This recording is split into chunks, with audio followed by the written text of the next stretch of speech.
তো এই জন্য রাসূল পাক সাল্লাল্লাহু আলাইহি সাল্লাম বলেন, কেউ যদি এই আমলটি করে ওই জামানার সবচেয়ে জটিল এবং কঠিন 10টি রোগ থেকে আল্লাহ তাআলা হেফাজত করবেন। সুবহানাল্লাহ বলি। এই দোয়ার আরও অনেক ফজিলত রয়েছে। এই দোয়া পড়ে যদি ব্যবসায় যায়, আল্লাহ পাক ব্যবসায় উন্নতি দান করবেন।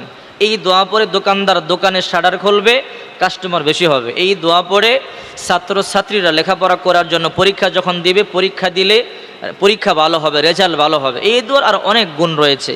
এই দোয়া পরে যদি কোনো বিবাহে অনুষ্ঠানে যায়, বিবাহে করবার জন্য যখন কোনো পাত্র পাত্রী দেখতে যায়, তাহলে ওই বিবাহের মধ্যে বরকত হবে। অনেক গুণাগুণ রয়েছে। তো যারা বেশি অসুখে আক্রান্ত, বালা মুসিবতে আক্রান্ত, বিভিন্ন কঠিন এবং জটিল রোগে আক্রান্ত, রসুল বলেন এই দোয়া বেশি বেশি পড়বে, তাহলে তোমাদেরকে জটিল এবং কঠিন 10টি রোগ থেকে আল্লাহ তাআলা হেফাজত করবেন। সুবহানাল্লাহ।